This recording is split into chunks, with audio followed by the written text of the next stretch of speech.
जय मिथिला।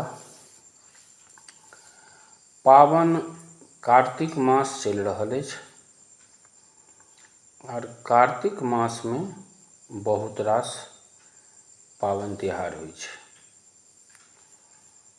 तो विस्तृत रूप से कार्तिक मासक पावन तिहारक लेल हम बाद में पुनः एकटा वीडियो बना कऽ अहाँ सभक समक्ष प्रस्तुत करब। एखन मुख्य रूप से दिवाली यानी दीपावली जे छै 24 अक्टूबर के, तो ओहि दीपावली के दिन जे पूजन, लक्ष्मी पूजन, काली पूजन आदि सब होइ छै, लक्ष्मी पूजन के मुहूर्त आदि जे छै ताहि लऽ कऽ प्रस्तुत छी। और 24 अक्टूबर 2022 सोम के दीपावली छै आ ओकर प्रात भेने 25 तारीख को 25 अक्टूबर 2022 मंगल का सूर्य ग्रहण छै। तो ताहि सब के बारे में बता रहल छी। तो सबसे पहले दीपावली के जे शुभ मुहूर्त अछि से जानू। 24 अक्टूबर 2022 सोम को यानी कार्तिक अमावस्या ओहि दिन पड़ जाय छै।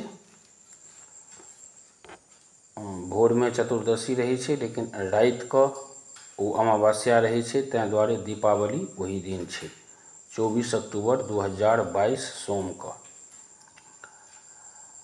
दीपावली के जहाँ तक लक्ष्मी पूजा के जे मुहूर्त होइ छै, वो मुहूर्त अपन देश भारतवर्ष बड़ीटा के अछि और सब ठामक सूर्यास्त या ओहिठामक लग्न के हिसाब से मुहूर्त होइ छै। और पूरब से लऽ कऽ पश्चिम या उत्तर से लऽ कऽ दक्षिण तक भारतवर्ष में थोड़ेक के समय के अंतर होइ छै। तो सब किछु तो पूरा पूरी नहीं बताओल जा सकैत अछि।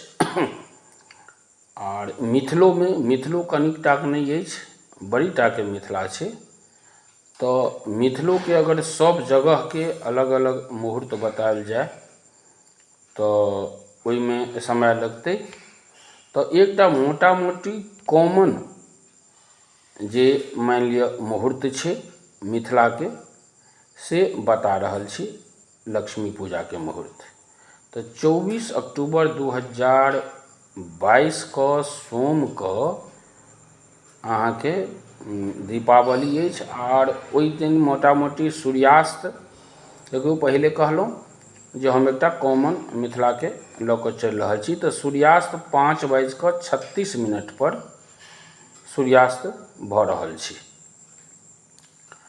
तो मिथिला में जे अहाँ सब लक्ष्मी पूजा करी तो ओ सूर्यास्त से 4 घटी तक यानी प्रदोष काल में पहिल जे मुहूर्त भेल लक्ष्मी पूजा के, ओ सूर्यास्त से 4 घटी तक यानी अगर 5:36 में सूर्यास्त होइ छै तो ओना आइ काल्हि इंटरनेट के युग छै, अपन अपन जगहक सूर्यास्त जे छै से अहाँ के गूगल से सेहो देख सकै छी। तो एकदम जो एक्यूरेसी देखऽ के रहे तो अपन जगह के सूर्यास्त देख लिया।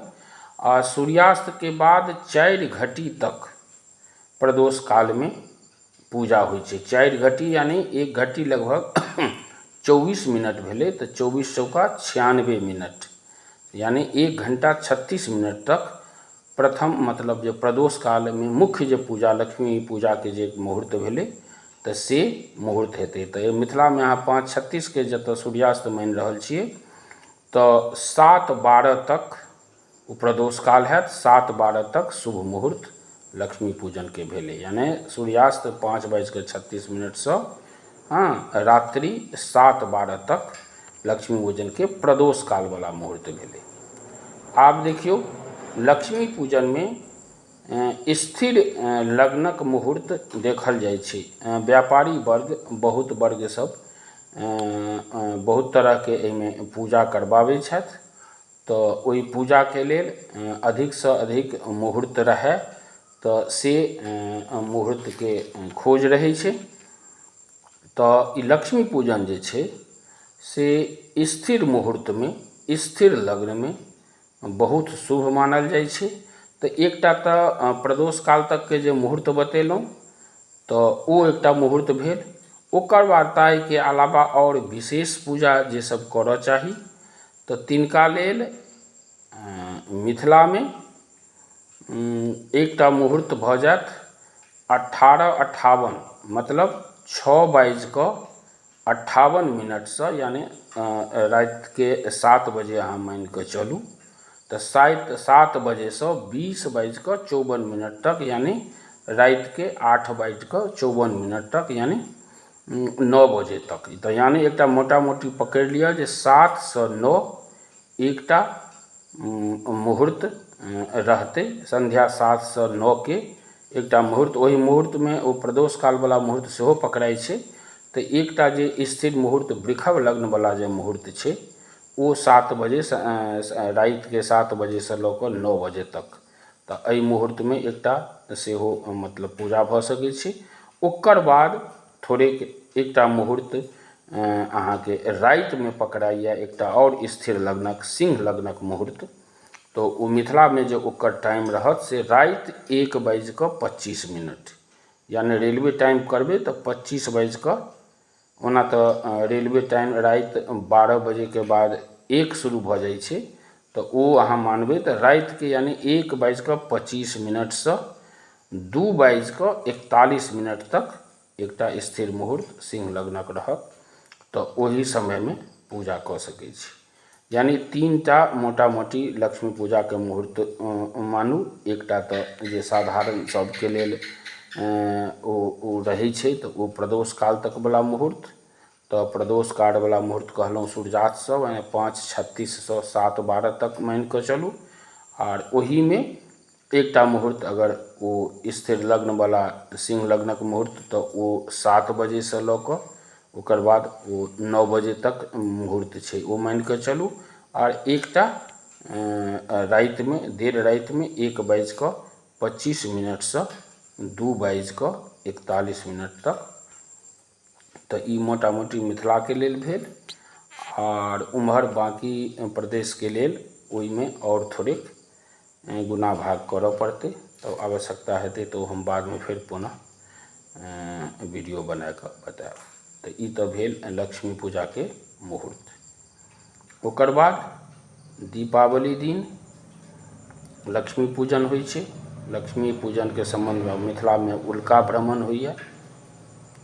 उल्का उक जे भाजै छियै से होइ छै। ओहि दिन पितृ विसर्जन होइ छै। ओहि दिन दीक्षा ग्रहण के दिन सेहो छै, लोग दीक्षा ग्रहण लै छथि। और रात्रि शेष यानी भोररबा में ओ दरिद्रा नाश के लेल सूप डंगायल जाइ छै, सबगोटा जानिते छी। तहिना मध्य रात्रि में निशित काल यानी मध्य रात्रि में काली पूजन होइ छनि। काली तारा के पूजन होइ छनि निशित कालक मध्य रात्रि में।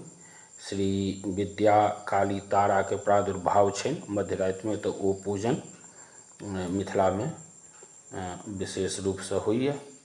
वही दिन अमृतपान दिवस सेहो छै। आ एहि बेर सोमवारी व्रत सेहो ओहि दिन पकड़ा रहल छै।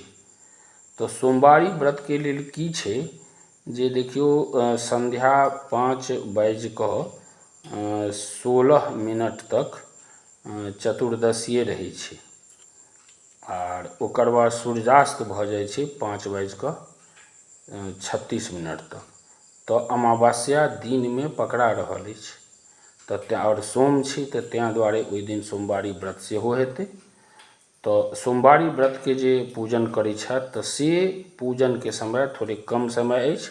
यानी साँझ के 5:16 से सूर्यास्त से पहले यानी 5:36 तक वो सोम व्रतक पूजन कऽ ली। गौरी शंकर के जे अभिषेक वगैरह जे फूल अक्षत चढ़ाबै छनि बेलपत्र से चढ़ा ली। तो ई भेल 24 तारीख के दीपावली के मुहूर्त और संगे संगे सोमवारी के मुहूर्त।